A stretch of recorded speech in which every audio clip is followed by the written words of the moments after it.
Le pouvoir ayant fermé toutes les voies d'expression autorisées par la Constitution, les Togolais doivent trouver le moyen de se faire entendre en contournant les obstacles dressés par le régime en place. Ils doivent éviter de tomber dans le piège de la violence que souhaite le pouvoir, afin de justifier davantage sa répression épouvantable, en faisant recours aux milices. Pour exercer cette pression, il faut qu'une force se dégage sur le terrain. À ce jour, les différents pôles de pression ont des stratégies différentes et ont du mal à s'accorder. Cela dure depuis de nombreuses années. Actuellement sur le terrain, plusieurs axes se positionnent dans le combat contre les dérives du régime. Il y a le front Touche pas à ma Constitution, le front La Dynamique pour la majorité du peuple et le cadre de réflexion. Il y a aussi la dynamique Monseigneur Capozzo, et des personnalités individuelles qui ont pris des positions fortes ces derniers temps, comme l'ex-ministre des Armées, Marguerite Niakhaday, ou l'artiste Amron Nathaniel Olympio, dans Liberté N° 4027. Qu'il nous soit permis de commencer notre article en nous appuyant sur cet extrait de la réflexion de Monsieur Nathaniel Olympio,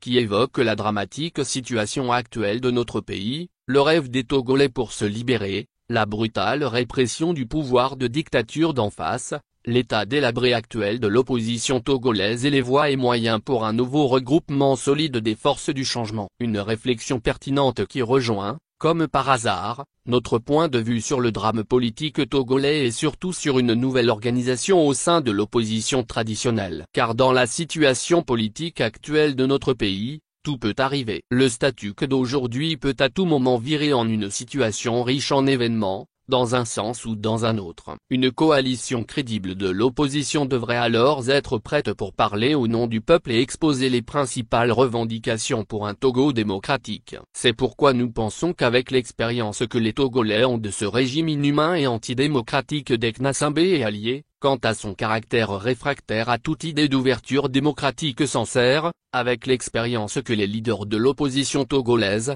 depuis plusieurs générations, ont faite, quant au manque de volonté véritable d'Eyadema Gnassingbé hier, et de Faure Gnassingbé aujourd'hui, pour accepter que le Togo est une république, dont les contours et les caractéristiques, du point de vue de la loi fondamentale, devraient être autres que ce qui se passe actuellement. Les opposants togolais devraient être arrivés aujourd'hui à la conclusion que, sans la mise à côté des égos des uns et des autres, pour se mettre ensemble, les nombreux compatriotes tombés ici et là, depuis le début des années 90, assassinés d'une façon ou d'une autre, l'auront été pour rien. Et comme pour paraphraser le premier responsable du mouvement Touche pas à ma Constitution, Nathaniel Olympio, nous rappelons que la participation ou non aux différents scrutins électoraux a toujours été la principale pomme de discorde entre les leaders de l'opposition togolaise. Les partisans du boycott ont toujours accusé les participationnistes d'accompagner le régime de dictature, et argumentaient que,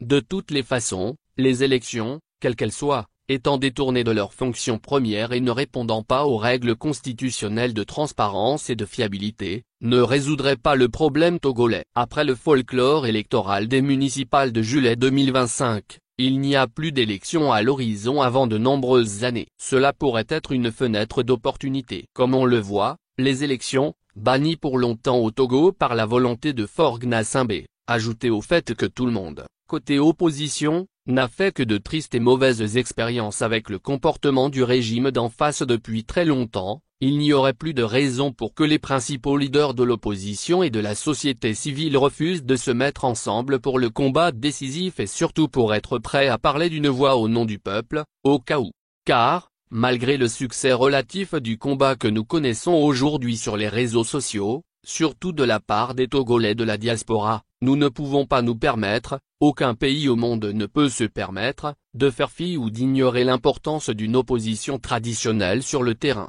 Et nous avons le devoir de toujours rappeler, qu'ailleurs où des régimes de dictature ont sévi et sont tombés, nous savons tous, à quelques exceptions près, qui étaient sortis terminer le boulot commencé par l'opposition civile, et libérer les peuples. Pour le moment, pour des raisons que tout le monde connaît, les Togolais n'ont pas encore cette chance et nous pensons que cet important paramètre ne devrait pas être négligé au moment de faire le bilan d'une opposition togolaise qui a tout donné et de souffert, sans rien recevoir en retour. C'est pourquoi la nécessité d'un nouveau regroupement sérieux des forces de l'opposition, en surmontant les vieux démons des égos et de l'exclusion, est aujourd'hui indiscutable. Les faux opposants s'étant aujourd'hui clairement démarqués, en allant flirter avec le régime de dictature, les forces sincères du changement, actuellement sur le terrain, se reconnaîtront. Loin de nous l'idée de donner des leçons, mais nous pensons et espérons qu'en notre qualité de citoyens togolais, bien informés et surtout révoltés par ce qui se passe d'humainement inacceptable dans notre pays depuis plus d'un demi-siècle, nous avons le droit et surtout le devoir d'apporter notre modeste pierre à l'entreprise de la renaissance d'un Togo digne et respecté.